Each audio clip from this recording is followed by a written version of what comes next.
Make some noise for your host, Kid Copious. Well, perps, Kid Copious back in the bunker. Purple State Party representing. You know how we do it. We start every show with a bang. There you go. Look at that. Confetti everywhere.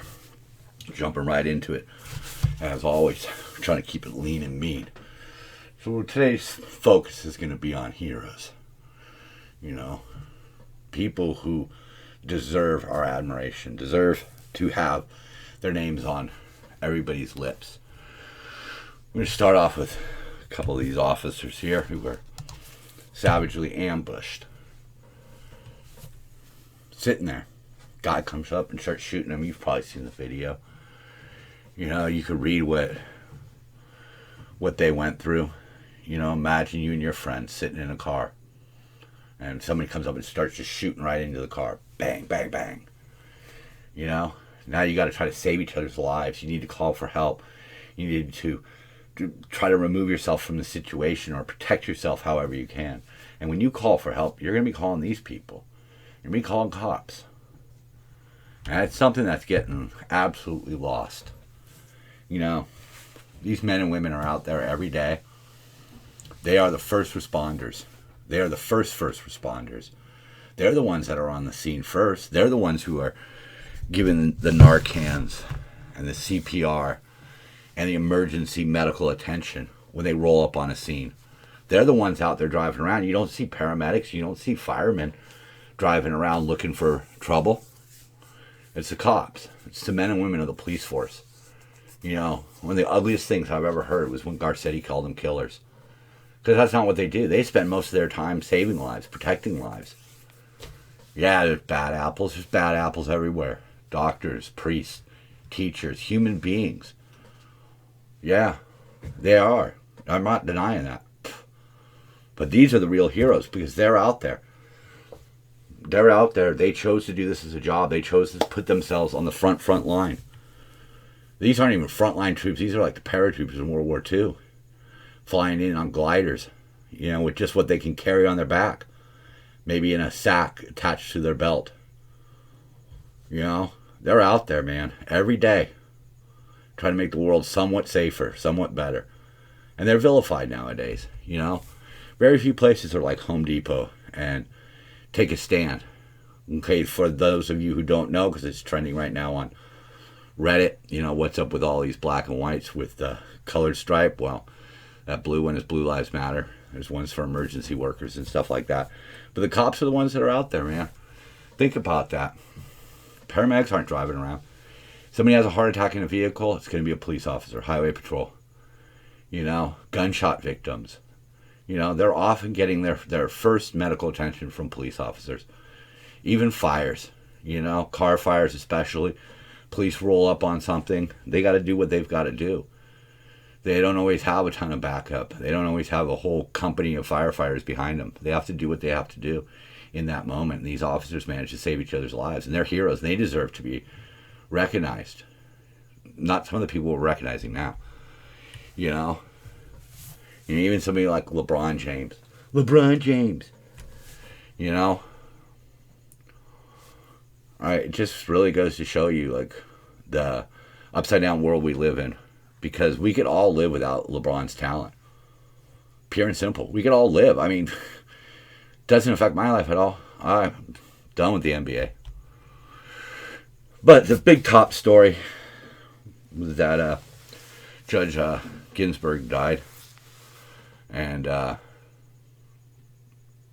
you know, I'm purple, man. I think that kind of sums it up. I think we need a bit of everything to make our government run smooth. We need compromise.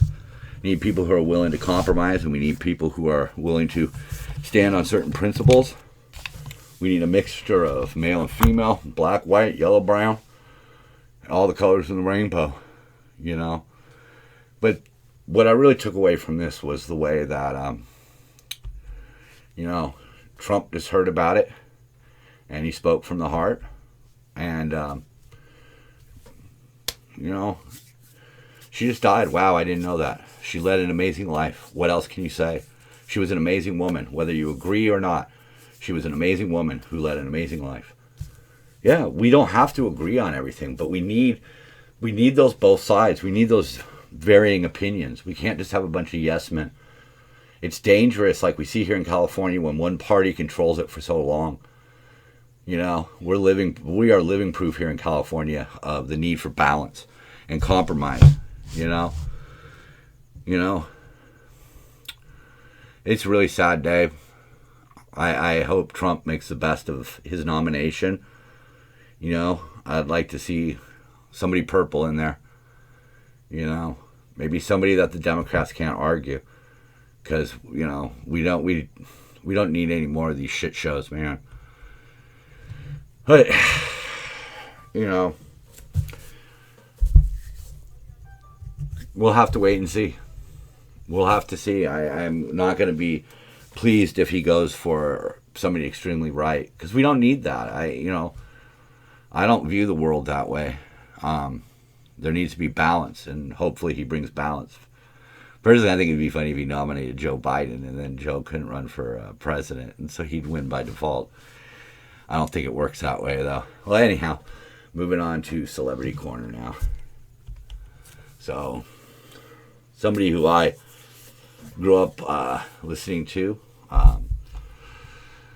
you know, still to this day, like some of her songs. Song for the Lonely, you know, Life After Love. I sure hope that's by her. But, you know, at this point I don't care, because this is just, you know, he's not a mass murderer. The reality of what happened with COVID is this is what would have happened with anybody. They caught everybody off guard. Nobody knew how to react. We did the wrong things. We should have gone with masks, but they didn't want to run on masks. You know, nobody really got a passing grade. You know, I think the mayors who sent people back to the homes, I think they pretty much failed. But you know, I don't think anybody got above a D, really. I mean, maybe a C minus. Yeah. So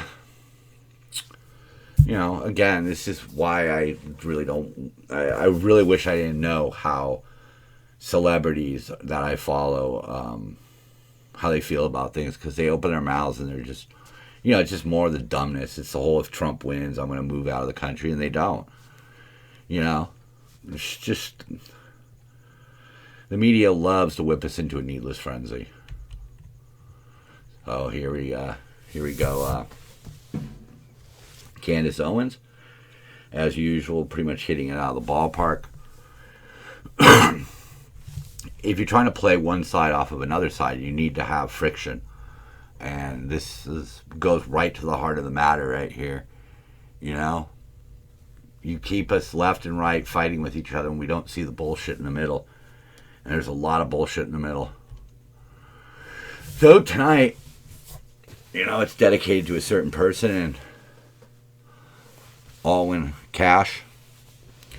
And I'm going to tell you the story here. I mean, as you can see right here, Villanueva was given a helmet with the name of Anton Rose on the back, and he changed it to Alwyn.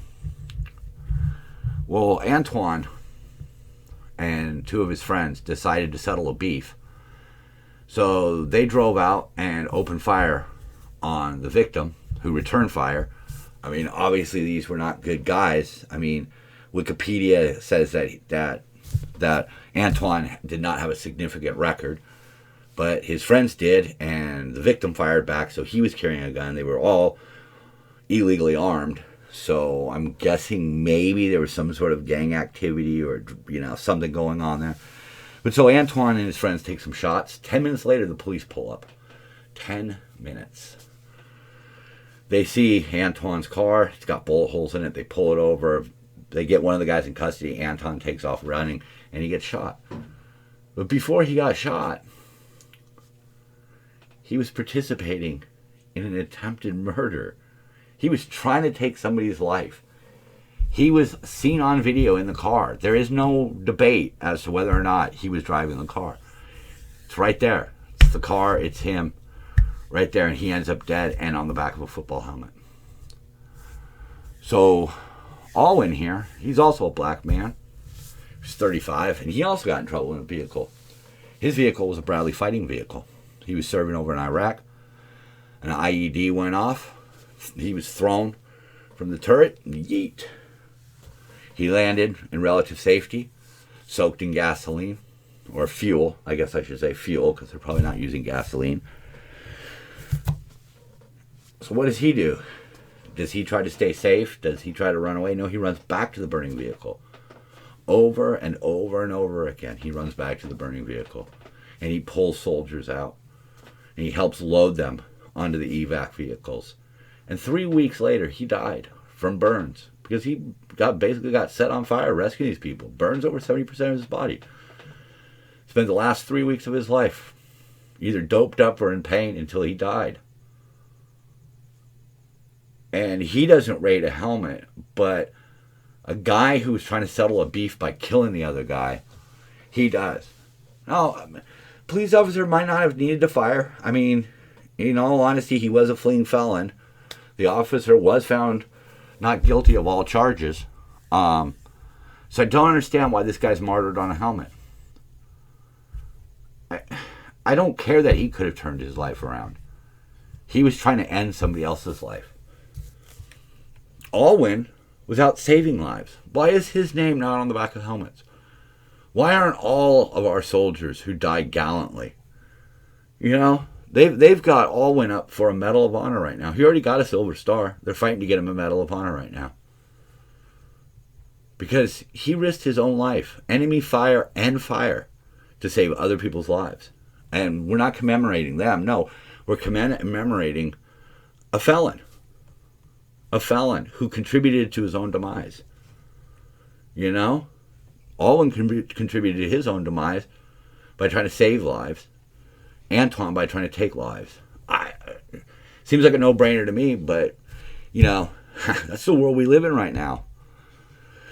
And now one of my favorite celebrities.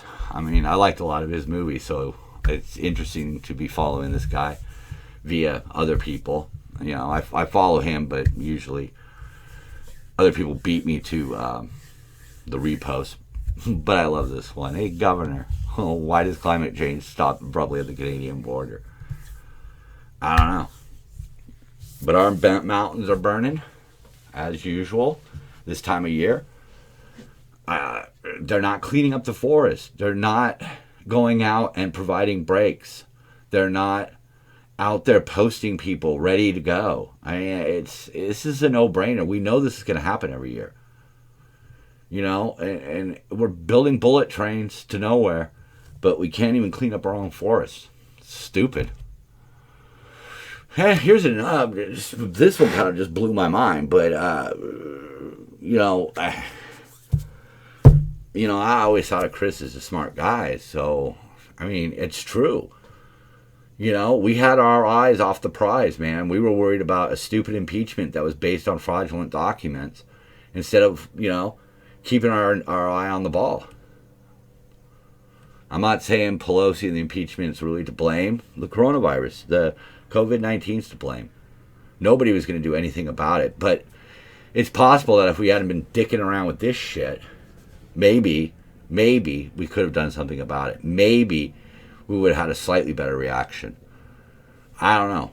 We'll never know, you know, because we were mired in this bullshit. Instead of talking about what mattered and paying attention to what mattered, we were paying attention to a fucking Shakespeare play written by the Democrats. Leaving Celebrity Corner now for pretty sure we saw that coming. You know, they defund their police and crime surges. I've seen people who actually believe that if there were less police, there'd be less crime. I mean, if we had less laws, there would be less crime. That doesn't mean people wouldn't do bad shit. People are going to do bad shit, man. With or without the police there, they're going to do bad shit. The police are our best defense against it. This is just kind of a flashback to the fires a little bit, but also in the context of, look at these people. They don't do shit. And when something goes wrong, they swoop in, pretend to have some answers, pretend to have some solutions, don't really fucking do anything, get their pictures in some papers, get some free pub out of it. It's just gross. It's just gross because they knew this was going to happen. And yet they don't do anything about it. They kowtow to special interest groups. They do not approach any problems with practical solutions, realistic solutions. Their best solution is to do nothing and then blame it on something else. Blame it on climate change. Blame it on Trump. Blame it on the rain. You know, and then it all gets swept under. It all gets played out in the media to spin it the right way so that people aren't made aware of the hypocrisy that goes on, or just the blatantly foolish shit that happens, the things that get said and just swept away. You know, sexual allegations swept away. You know, look at this list. I mean, he assumes that Hispanics like Despacito, Indians work at 7-Eleven. If you don't vote for him, you're not black. That's racist behavior, man. You're going to run around, you're going to call George Washington a racist. You're going to call... I'm not even going to get into that. This guy... These are things that he has said and done. And where is any media scrutiny on any of this? Why isn't this guy buried in this election? Why are so many people falling for this shit? Maybe because they never see this side. They never have the 2 and 2 put together. They never see it. You know? The media keeps telling them 2 and 2 is 3. It's 3. And they buy it. It's all the information you need is right there. You can look these things up. And look at all the people. And this isn't... The great thing about this political cartoon is that it's not an exaggeration. It is not hyperbole. This is the truth.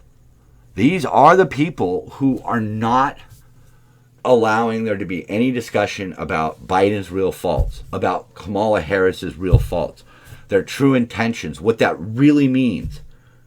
Look at California. They did solar and wind, and we can't keep the ACs on during the summer. There's proof out there of their agenda. It doesn't work. It's not practical. What about ethanol?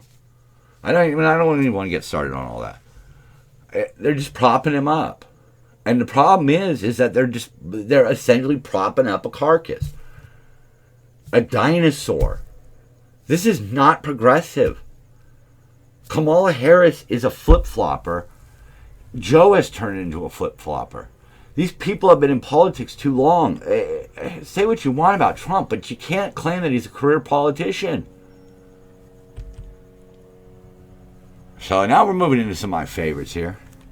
It's important we recognize differences in race, but not let us be divided by those differences. Oh, race should define character, what you believe, and who you vote for. I never really thought that the Republicans would be the vanguard of common sense civility, the understanding that we have to recognize these differences. I've told the story before. I grew up thinking that the differences were just funny because that's what I saw on TV. The Jeffersons, All in the Family, MASH. Shows like that, they just taught me there was no need for hate, but differences were there, and they should be celebrated. But all these people who claim to be woke and progressive, I don't think they've realized that they've gone off the cliff, and now they're just idiotic. It's gone too far. It's gone too far, and usually when things go too far, there's backlash.